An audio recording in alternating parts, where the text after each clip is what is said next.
இன்றைக்கி டே 22 அண்ட் 23 ஏன் 2 நாளாக சேர்த்து சொல்கிறேன் அப்படின்னா, நீங்கள் வீடியோ ஃபுல்லாக பாருங்க, அப்போ தான் உங்களுக்கு புரியும். ஃபர்ஸ்ட் ஆஃப் ஆல் நானும் என் ஃப்ரெண்ட்ஸ் காலையில் எந்திரிச்சோன்னே ஸ்விக்கி ஓட்டலான்னு நாங்கள் கிளம்புனோம். எனக்கு ஸ்விக்கியை பற்றி ஒன்றும் தெரியாது. அதனால் என் ஃப்ரெண்டு தான் ஃபுல்லாக சொல்லி கொடுத்தாரு. இப்படி தான் ஆர்டர் எடுக்கணும், அதுக்கப்புறம் உள்ளே போய்ட்டு இப்படி தான் வாங்கணும் எல்லாத்தையும் சொன்னார். சொல்லி முடிச்சுட்டு அப்புறம் ஃபஸ்ட் ஆர்டர் அவருக்கு வந்துச்சு. அதை போய்ட்டு கரெக்டாக கொடுத்துட்டு வந்துட்டார். நல்லா போய்ட்டு இருந்துச்சு. என்னடா நல்லா போய்ட்டுருக்கே அப்படின்னு யோசிக்கையிலே லாஸ்ட்டு ஆர்டரு ஒரு அட்ரஸ் கொடுத்துட்டு திரும்ப அட்ரஸை மாற்றிட்டாங்க. ரொம்ப தலைவலி ஆயிடுச்சு. ஒரு 10 கிலோமீட்டர் போட்டு சுற்றிக்கிட்டே கிடந்தோம் ஒரே ஒரு ஆர்டர் கொடுக்குறதுக்காக. அதுக்கப்புறம் நான் ரூமுக்கு வந்துட்டு திடீர்னு முடிவு எடுத்து நான் என் வீட்டுக்கு போகலாம் கிளம்பிட்டேன். பெங்களூர் பாய் பாய். ஃபஸ்ட்டு என் ரூம் கீழே இருக்கிற பஸ் ஸ்டாண்டில் போய்ட்டு தாஸ்டலி மெட்ரோவுக்கு வந்து டிக்கெட் எடுத்து கிளம்பிட்டேன். அங்கே போய்ட்டு மெஜிஸ்டிக் ஒரு டிக்கெட் எடுத்துகிட்டு உள்ளே போய்ட்டு வெயிட் பண்ணேன். 2 நிமிஷத்தில் மெட்ரோ வந்துச்சு. அதுக்கப்புறம் அங்கேருந்து மெட்ரோவில் மெஜிஸ்டிக் வர போயிட்டேன்.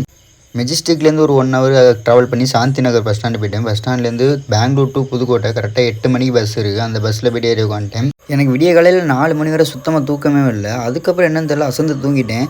புதுக்கோட்டை பஸ் ஸ்டாண்டில் இறங்குறதுக்கு போதா போய்ட்டு நான் காரைக்குடி பஸ் ஸ்டாண்டில் போய்ட்டு இறங்கிட்டேன். ஒரே அசிங்கமாக போயிடுச்சு. அதுக்கப்புறம் பஸ்ஸில் முன்னாடி உட்காந்த ப்ரோ சொன்னார், ப்ரோ இப்போயே இறங்குறீங்க, இல்லைனா தேவைக்கோட்டை போயிடும் பஸ், அப்புறம் நீங்கள் ரொம்ப சுற்றிட்டு இருக்கணும் அப்படின்ட்டு. அதுக்கப்புறம் நான் டக்குன்னு காரைக்குடி பஸ் ஸ்டாண்ட்லேயே இறங்கிட்டு அங்கேருந்து பஸ் ஏறி அறந்தாங்கி வந்துட்டேன். அறந்தாங்கி வந்தோடனே எங்கள் அண்ணனுக்கு ஃபோன் பண்ணி வந்துட்டுண்டா வாடா பிக்கப் பண்ணிக்கடான்னு கூப்பிட்டேன். அவனும் அப்புறம் மை டியர் சன் வந்திருந்தாங்க. அதுக்கப்புறம் நாங்கள் அப்படியே வீட்டுக்கு போகலான்னு கிளம்பில தான் என் ஃப்ரெண்டு கோயம்புத்தூர்லேருந்து வந்திருந்தான். அவன்கிட்ட கொஞ்சம் பேசிட்டு அப்படியே ஜாலியாக ரூம் கிளம்பிட்டேன். இவன் வந்து இன்ஸ்டாகிராம் அண்ட் யூடியூப்பில் வந்து மிகப்பெரிய செலிப்ரிட்டி. யாருக்காச்சும் தெரிஞ்சுன்னா அவனை மென்ஷன் பண்ணி விட்டு போங்க. நல்லா பாருங்கள், அவனை கண்டிப்பாக பார்த்துருக்கலாம். இவங்க தான் இப்போ இன்ஸ்டாகிராமில் ட்ரெண்டிங்கில் இருக்க ஒரு காமெடியன்ஸ்னால் அது இவங்க டீம் தான்.